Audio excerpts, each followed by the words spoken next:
नमस्कार, आप देख रहे हैं सच की पड़ताल। मैं हूं नकमा। नीरज चोपड़ा ने एक बार फिर से सबके चेहरों पर मुस्कान ला दी है और उम्मीदों पर खरे उतरे हैं, क्योंकि हंगजाओ एशियाई खेलों में उन्होंने भारत को एक और सोना दिलाया है। और खास बात यह है कि इस बार उनका मुकाबला अपने ही देश के किशोर जेना से रहा। किशोर जेना दूसरे नंबर पर रहकर सिल्वर मेडल जीत पाए और नीरज चोपड़ा को गोल्ड मिला। आज नीरज अपने तीनों अवसरों पर अपना प्रदर्शन सुधारते रहे। देखिए इस ग्राफिक के जरिए कि पहली कोशिश में उन्होंने जो जैवलिन फेंका, जो भाला फेंका, वो 82.38 मीटर गया और दूसरी कोशिश में इससे बेहतर करते हुए 84.49 मीटर तक पहुंचाया।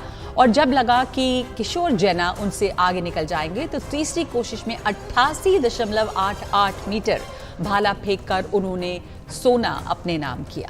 उनके साथ साथ चल रहे किशोर जेना ने 3 कोशिशों में 87.54 मीटर का बेहतरीन प्रदर्शन किया और उन्हें सिल्वर मेडल मिला।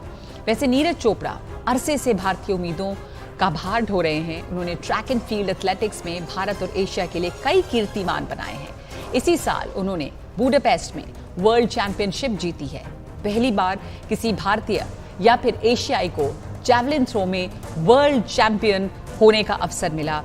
इसी तरह 2020 में टोक्यो ओलंपिक में उन्होंने गोल्ड मेडल जीतकर इतिहास रचा और 2018 में जकार्ता में एशियन गेम्स में उन्होंने सोना जीता था। इसी साल गोल्ड कोस्ट में कॉमनवेल्थ खेलों में भी उन्हें स्वर्ण पदक मिला।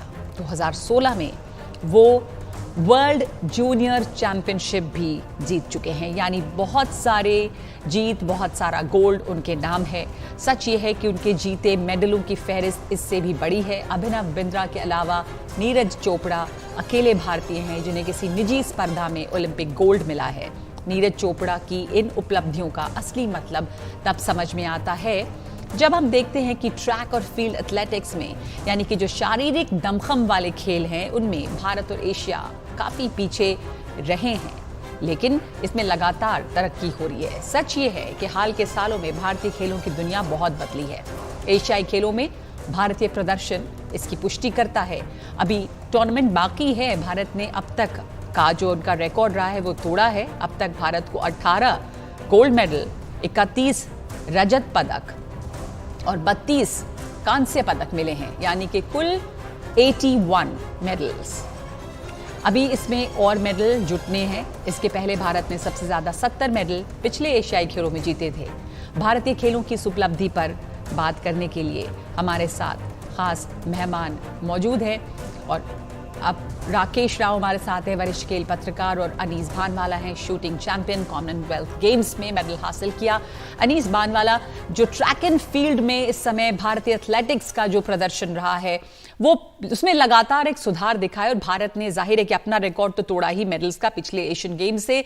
तो इसका श्रेय आप किसको देते हैं? एथलेटिक्स में भी काफी अच्छा कर रहा है Bharat track and field events में।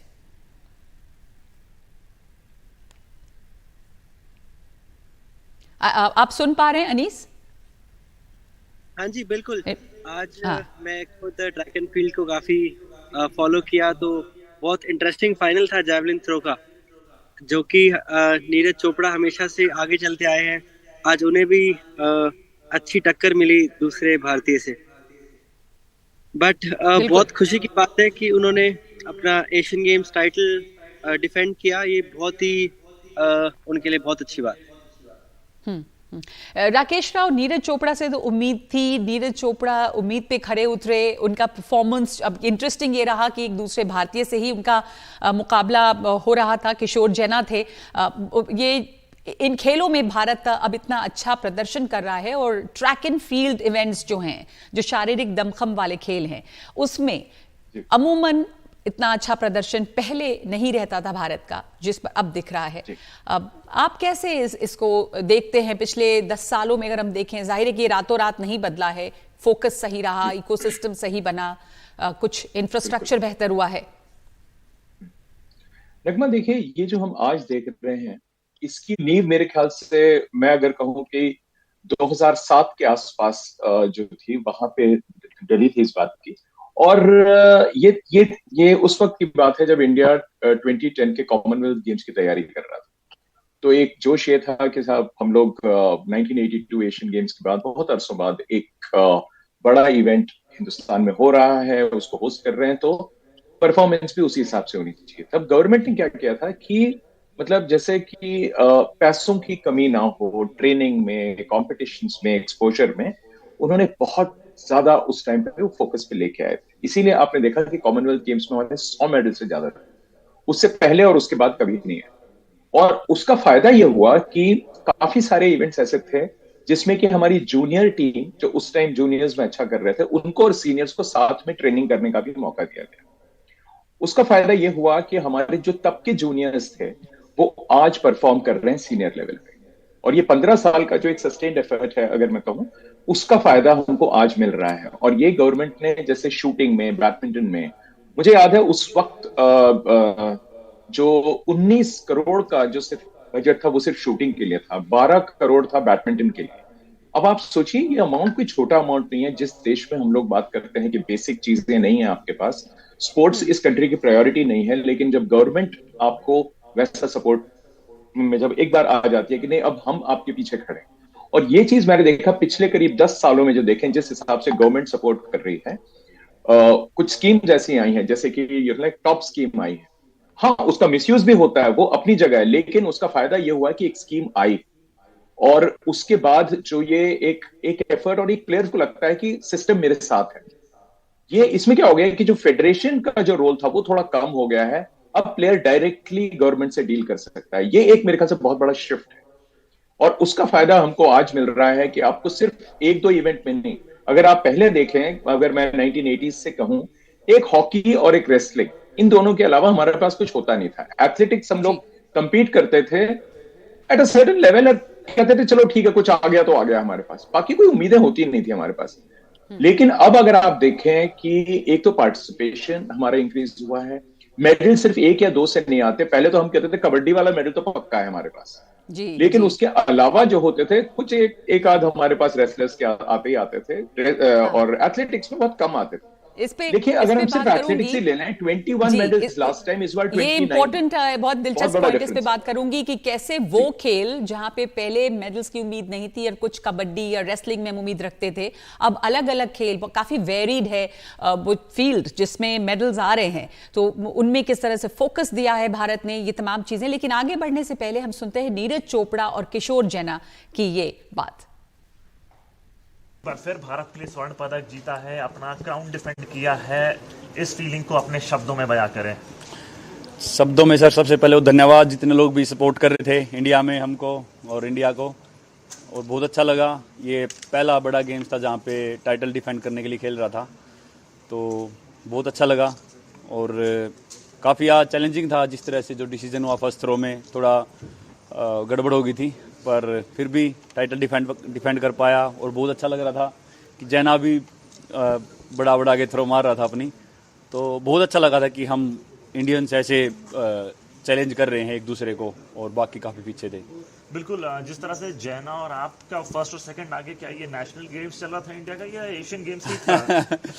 नहीं, ये तो था ही कि हाँ आपस में तो ये चल ही रहा था, पर हाँ ये जरूर था कि लग रहा था स्टार्टिंग से लग रहा था वार्म अप थ्रो से कि अच्छा ही करेंगे दोनों, तो मज़ा आया। आप कुछ भी लगा सकते हैं, था तो नेशनल गेम्स लेकिन था तो एशियन गेम्स, लेकिन नेशनल गेम्स आप बोल सकते हैं जिस तरीके से एक दूसरे को हम पुश कर रहे थे। बिल्कुल, और जब यहाँ पर 88.88 के प्रदर्शन के पे आप क्या बोलेंगे आप, और उसके बाद जब आप मेडल जीते और वो फिर नेशनल एंथम बजा, उस फीलिंग को? नेशनल एंथम का तो कुछ बयान नहीं कर सकते, और बहुत अच्छा लगा कि सीजन बेस्ट हुआ है सीजन के लास्ट में, तो वो बहुत अच्छा था, और थ्रो से मैं काफ़ी खुश हूँ। Thank you. जल्दी कर लो।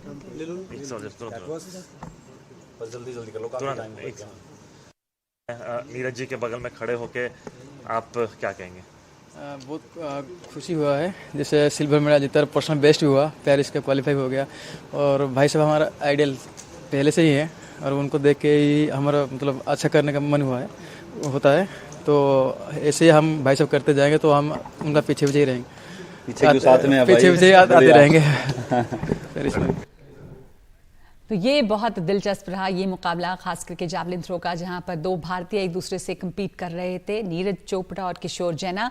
अनीस भानवाला, कौन से खेल हैं जिनमें आपको लगा कि बहुत सरप्राइजिंग परफॉर्मेंस था और हमने अच्छे मेडल्स जीते? बहुत सारे ऐसे भी खेल हैं जो बहुत ज़्यादा, जहां उम्मीद नहीं थी या बहुत लोकप्रिय नहीं रहे हैं, फिर भी वहां इस दफ़ा देखा गया है कि भारत ने काफ़ी अच्छा किया है। और शूटिंग के बारे में आपका क्या रिएक्शन है? देखिए, बिल्कुल इस एशियन गेम्स में इंडिया परफॉर्मेंस बहुत अच्छा कर रही है। हमारे जो मेडल टैली में पिछली बार 77 मेडल्स थे, उसको हम ऑलरेडी क्रॉस कर चुके हैं। तो ऑफ कोर्स इसमें बहुत सारे गेम्स का, बहुत सारे इवेंट्स का कंट्रीब्यूशन है। और खास करके शूटिंग ने बहुत अच्छी पहल दी, बहुत सारे गोल्ड मेडल्स दिए इंडिया को। और शूटर्स का तो प्रदर्शन इस बार मतलब बहुत ही अच्छा रहा। जिन इवेंट्स में चाइना डोमिनेट करता था, उसमें भी हमने टीम गोल्ड और इंडिविजुअल गोल्ड तक लिए। तो बिल्कुल, और इसके साथ ही एथलेटिक्स में बहुत अच्छा परफॉर्मेंस चल रहा है। और आने वाले जो अभी रेसलिंग एंड बॉक्सिंग के कॉम्पिटिशन चल रहे हैं, उसमें भी अच्छी उम्मीद है। राकेश राव, उम्मीद है? और अभी इंडियन मेडल टैली काफी आगे बढ़ी, अपने रिकॉर्ड को तो तोड़ा है, पर यही सवाल उठता है कि क्या इस दफा हम 100 का आंकड़ा छू लेंगे? नगमा, मैं आपसे बिल्कुल मतलब दिल से कहूंगा कि जब ये इवेंट शुरू हुआ, जब ये कहते थे इस बार 100 पार, मैं उतना कन्विंस नहीं था। लेकिन जिस हिसाब से अभी हम 81 तक पहुंच गए हैं, पिछला जो नंबर था 70, उससे भी आगे निकल गए। जो हमारा एशियन गेम्स का जो बेस्ट एवर, जितना हमारा जो गोल्ड का जो हाउल होता था, 16 मेडल जो हमने लास्ट टाइम जीते, उससे भी 2 ऊपर हो गए, 18 हो गए। और अभी हमारे रेसलर्स जो फ्री स्टाइल रेसलर्स हैं, ग्रीको रोमन में तो खैर हमें ज्यादा उम्मीदें नहीं थी, free style wrestlers main and women के हैं जिनसे बहुत उम्मीदें हैं। क्रिकेट में आपका 1 मेडल आना लगभग तय है, वो मैं बिल्कुल मान के चल रहा हूँ। आपके पास स्क्वॉश का गोल्ड और सिल्वर दोनों आ रहे हैं, कंपाउंड आर्चरी में आपका गोल्ड और सिल्वर दोनों आ रहे हैं, क्योंकि दोनों इंडियंस पहुंचे गए। और उसके बाद सौरभ का 1 सिल्वर पक्का है। तो ऐसे अगर मैं मेडल आपको मैं दिखाता जाऊं कि बैडमिंटन में 2 मेडल पक्के हैं, 3 भी हो सकता है अगर सिंधु 1 मैच और जीत जाए, क्योंकि उसका फॉर्म कोई उतना अच्छा नहीं है। लेकिन सिंधु से 1 मेडल की उम्मीद करना कोई गलत नहीं है। तो ये अगर देखें तो मेरे हिसाब से 100 क्रॉस हो रहा है। लेकिन अगर हम मान लीजिए कि 95 और 100 के बीच भी रह जाएं, तो ये परफॉर्मेंस बुरी नहीं। तो अभी क्योंकि कुछ इवेंट्स ऐसे हैं जिसमें कि हमारे कुछ पक्के मेडल हैं, कबड्डी के जैसे 2 मेडल हम मान के चल रहे थे कि आएंगे, तो ये सारे अगर आप जोड़ें तो मेरे ख्याल से 100 तक पहुंचे। जी बिल्कुल, तो उम्मीद है ये कि 100 तक पहुंच सकते हैं। एक ब्रेक ले रही हूं मैं इस वक्त, सच की पड़ताल में। ब्रेक के बाद लौटते हैं। क्या बदला है खिलाड़ियों के लिए? एक स्पोर्ट्स जर्नलिस्ट के तौर पे आप क्या बदलाव देख रहे हैं राकेश अब के माहौल में? ये सब बातें इस ब्रेक के बाद।